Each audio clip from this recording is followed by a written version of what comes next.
Bom dia, sétimo ano, professores e alunos. Mais uma aula de língua portuguesa e hoje, você come bem ou saudavelmente? Próximo slide, vamos lá. Apresentação da aula. Estratégia de leitura, grifo e organização de informações. Vamos à acolhida? Opa, objetivo primeiro. Identificar as partes mais importantes do texto, grifá-las e organizar as informações para possibilitar a compreensão. Ok? Agora sim, acolhida. Para você, comer bem é o mesmo que comer saudavelmente? Justifique sua resposta. Vamos lá, 2 minutinhos para vocês.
Bom, vamos lá.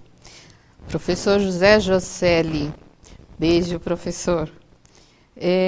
Vamos lá. Agora as respostas de fato. O Fernando da Proelaine disse: eu como bem, eu acho. O Marcos da Pronatália disse assim: como tudo que tiver na frente. O Nicolas da Procláudia disse: sim, são sinônimos. O João Pedro da Proeliana, comer bem, eu acho que era aqui, é comer bastante. Ok? A Pro Marinês diz, comer bem é nutrir nossas células. Muito bom também. A Pro Sandra disse, não, na verdade eu gosto de comer coisas que não são saudáveis. Pro, você não está sozinha, viu? Lavínia, da Provaldirene. Acho que não, pois depende do que você come. A Pro Ellen, ou Pro, não sei. Não, comer bem é comer muito e comer saudável é comer frutas, legumes e vegetais. Então, vamos lá. O que vocês falaram está correto. Alguns acharam que são sinônimos mesmo, outros acharam que há diferença, né? Por isso que eu fiz para você. Comer bem é comer... E comer saudavelmente são sinônimos, né? São coisas similares, né? Algumas vezes, principalmente as avós, acho que as avós mais antigas, né? As avós que foram as minhas avós, as mães da época da minha mãe, a gente tinha que comer bem. O comer bem era comer de tudo Mas era comer bastante também. A gente não podia deixar um pouquinho no prato que a mãe reclamava, né? Não é desperdiçar, não é em relação a isso que eu falo. Mas era uma época assim que a gente precisava comer demais e a gente, até hoje, quando a gente é criado assim, até hoje, por exemplo, eu me sinto mal se ficar um pouco de comida no prato. Parece que eu estou desperdiçando, nem que seja um pouquinho. Então parece que a gente tinha que raspar o prato e ainda passar um pãozinho ali, né, para não perder nada. Então, de uns tempos para cá, isso foi modificando, né? Então, essa questão do comer bem era de comer coisas mais saudáveis, sim, e não de comer bastante apenas, né? De experimentar de tudo, principalmente. Então, a gente vai trabalhar com um texto hoje, depois umas perguntinhas e a gente vai assistir a um vídeo.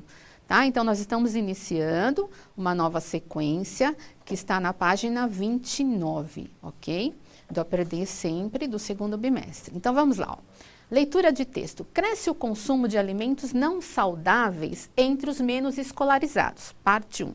Jornal da USP, Caderno de Ciências, 13/8/2020. Estudo realizado com 10.000 pessoas também mostrou aumento do consumo de alimentos saudáveis entre a população em geral na pandemia. Então, ao mesmo tempo que o consumo de alimentos não saudáveis cresceu entre os menos escolarizados, houve também um aumento de produtos saudáveis no geral, certo? Continuando. Além das mudanças de comportamento, para se proteger contra a Covid, a população brasileira mudou hábitos alimentares durante a pandemia. Estudo realizado com 10.000 participantes da Coorte Nutrinet Brasil identificou aumento do consumo de frutas, hortaliças e feijão entre a população em geral. Mas houve aumento do consumo de ultraprocessados entre os menos escolarizados no Brasil. Os ultraprocessados estão relacionados ao desenvolvimento de doenças crônicas que impactam na letalidade da Covid-19, enquanto que os alimentos saudáveis aumentam os mecanismos de defesa do organismo contra a doença. Para identificar mudanças de hábitos alimentares na pandemia, o estudo delimitou 2 períodos de tempo.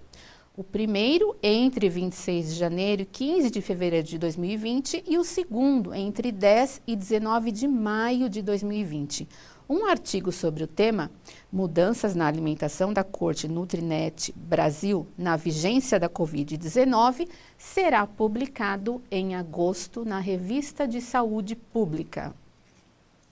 Na categoria de alimentos saudáveis, foram incluídos 29 itens, sendo 18 tipos de hortaliças, alface, rúcula, couve, brócolis, abobrinha, quiabo, berinjela, tomate, etc. 10 tipos de frutas, banana, laranja, manga, abacaxi, uva, açaí, maçã e etc., além de feijão e outras leguminosas, lentilha e grão de bico.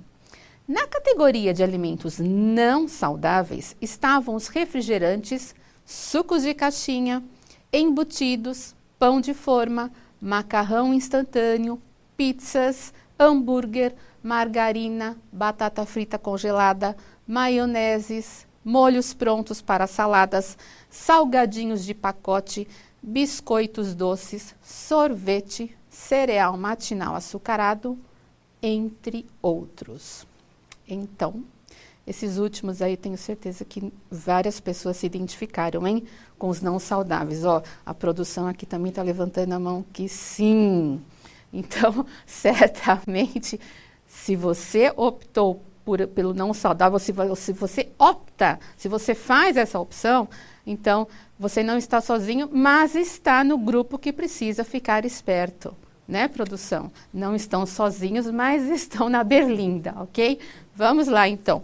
Perguntinhas. O que a gente vai fazer com esse texto, né?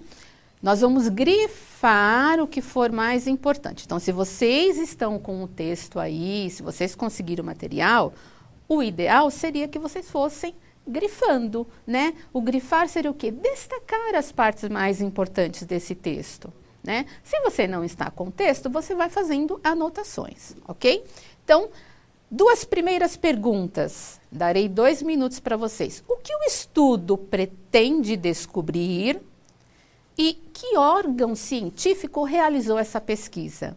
Nesses 2 minutinhos, eu vou pedir para a produção deixar um pouquinho dos 3 slides para vocês acompanharem novamente uma leitura, tá? Então, o que o estudo pretende descobrir e que órgão realizou essa pesquisa? Vamos lá? 2 minutinhos para vocês.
Vamos lá, então? Vou pegar algumas questões aqui, algumas respostas de vocês. A Sabrina disse, alimentação da população brasileira. E depois colocou Nutrinet. O Cauã, da ProJuliana, colocou a diferença de alimentação das pessoas. Vamos ver mais aqui. O Maicon, da Promárcia, colocou sobre a mudança na alimentação das pessoas. O Pedro, da Prolarissa, identificar mudanças de hábitos alimentares na pandemia. Isso. O que faltou aí, acho que nos outros, foi exatamente especificar, né? Que é, então, na pandemia. E é, sim, a Nutrinet. Eu fiz umas anotações aqui, vou até falar para vocês. A Nutrinet Brasil, ela é realizada pelo Núcleo de Pesquisas Epidemiológicas em Nutrição e Saúde da Universidade de São Paulo. Então, ela já tem 85 mil brasileiros participando dessa pesquisa, mas eles querem chegar a 200 mil pessoas. Então, se você acessar aí, se você por acaso procurar nas redes sociais, @NutrinetBrasil ou hashtag NutrinetBrasil, você encontra mais informações. É preciso ser maior de idade e tudo mais, mas eu acho legal, e você participa online, tá, disso, você não precisa fazer outra coisa. Então, vamos lá, só para complementar o que seria essa Nutrinet Brasil. E primeira questão, então, o que o estudo pretende descobrir? Vamos colocar a resposta para eles? Resposta, o estudo, então, tinha o objetivo de verificar se houve mudanças nos hábitos alimentares dos brasileiros durante a pandemia. Então, quem colocou só a questão de verificar se houve mudanças nos hábitos, não está completamente errado, mas está incompleto. Quer dizer, não está completamente certo, está incompleto, ok? A segunda, que órgão científico, então, realizou a pesquisa? Sim, o estudo foi realizado pela Nutrinet Brasil, ok? Próximo slide. Quantas pessoas participaram da pesquisa? Isso é importante. A gente está falando de uma pesquisa, eu preciso saber, então, qual era o objetivo da pesquisa, né? Quem realizou essa pesquisa? Quantas pessoas participaram da pesquisa, porque é por uma amostragem? Quando foi realizado o estudo? Isso também é importante. E o que foi considerado alimento saudável e não saudável? Então, vamos responder a 3 e a 4. E se vocês lembrarem da 5, depois eu vou pedir para voltar lá no slide, ok? Mesmo assim, vou dar 2 minutinhos para vocês e vou pedindo para voltar um pouquinho aí nos slides novamente, tá bom? Vamos lá.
Vamos lá? A maioria está acertando aí. Quantas pessoas participaram da pesquisa? Então, 10.000 pessoas participaram da pesquisa. Quem colocou isso está certinho. Então, quem respondeu foi a Rosângela Ribeiro, professora. Foi o Gustavo, da Proluciana. A Jéssica, da Promaria. A Tamires, da Proeunice. O Vitor Rafael, da Promarilda também. E a outra pergunta, quando foi realizado? Aí vocês colocaram 13/8/2020, mas nós tivemos 2 períodos. Coloca para mim, acho que é no último, produção, do texto. Eu não lembro agora o... Não, penúltimo então, desculpa. Isso, olha aqui, ó. Para identificar mudanças de hábitos alimentares, o estudo, olha só, deixa eu pegar um grifo aqui, ó. Vamos fazer o que tem que ser feito, né? Vou pegar esse amarelão aqui, ó. Um estudo delimitou, olha aqui, ó. Ah, não foi grifo, pera. Opa. Marca texto, vamos lá. Ó. Então, o estudo delimitou dois períodos de tempo. O primeiro entre 26 de janeiro e 15 de fevereiro de 2020. E o segundo entre 10 e 19 de maio. Então, poderia até ter retirado esse trechinho e colocado entre aspas, ok? Então, esse foi o período. E a última, vamos lá? A última questão, que eu acho que não deu tempo de vocês responderem, a última era: o que foi considerado alimento saudável e não saudável na pesquisa? Então, vamos lá. Agora, de novo, agora eu preciso do slide 9. Coloquem para mim, por gentileza, o slide 9. Então, vamos lá, só vou mudar a cor aqui, ó. Então, o que for verde é o saudável. Então, categoria de alimentos saudáveis foram incluídos 29 itens, sendo 18 tipos de hortaliças, alface, rúcula, couve, brócolis, abobrinha, quiabo, berinjela, tomate, etc. 10 tipos de frutas, banana, laranja, manga, abacaxi, uva, açaí, maçã, além de feijão e outras leguminosas, lentilha e grão de bico. E vamos mudar agora a cor. Na categoria de alimentos não saudáveis, vamos lá. estávamos refrigerantes, sucos de caixinha, embutidos, pão de forma, macarrão instantâneo, pizzas, hambúrguer, margarina, batata frita congelada, maioneses, molhos prontos, né, para saladas, salgadinhos de pacote, biscoitos doces, sorvete, cereal matinal açucarado, entre outros. Olha, até fiz ficou escuro, mas eu fiz uma diferenciação aí. O verde é o que pode e o vermelho é o que não pode. Então, a gente, mentalmente, cada um faz a sua legenda aí, tá bom? Eu fiz assim. Desapareceu um pouquinho tudo aí no texto, mas tá certo. Agora eu vou apagar tudo, se vocês quiserem olhar. Pronto, apagamos tudo agora. Ok? Vamos agora assistir a um vídeo que vai complementar essas informações sobre alimentação saudável e não saudável. Vamos lá? Pode liberar para eles. Continuando falando sobre a relação do coronavírus que está acontecendo com essa mudança de comportamento na sociedade, ela também está impactando a obesidade infantil que vem crescendo. Um em cada 3 crianças aqui no Brasil sofre desse problema da obesidade infantil. Em todo o mundo já são 124 milhões de crianças e adolescentes enfrentando o problema da obesidade infantil. Para falar sobre esse assunto, eu vou conversar aqui via Skype com a Roberta Marques, que é diretora executiva do Instituto Desiderata, que atua na área da saúde com a criança. Roberta, seja bem-vinda aqui ao Sem Censura, um prazer conversar contigo. Esse problema da obesidade infantil realmente é algo muito grave. Pode ser considerado um problema de saúde pública? Boa tarde, Maurício, obrigada aí por receber a gente. De fato, sim, a obesidade infantil é um problema sério, que é considerado uma questão de saúde pública, porque é um problema multifatorial e complexo, né? Então, os hábitos saudáveis de alimentação e atividade física, eles são influenciados diretamente por outras condições, né? Condições socioeconômicas, são influenciados pelo nosso ambiente.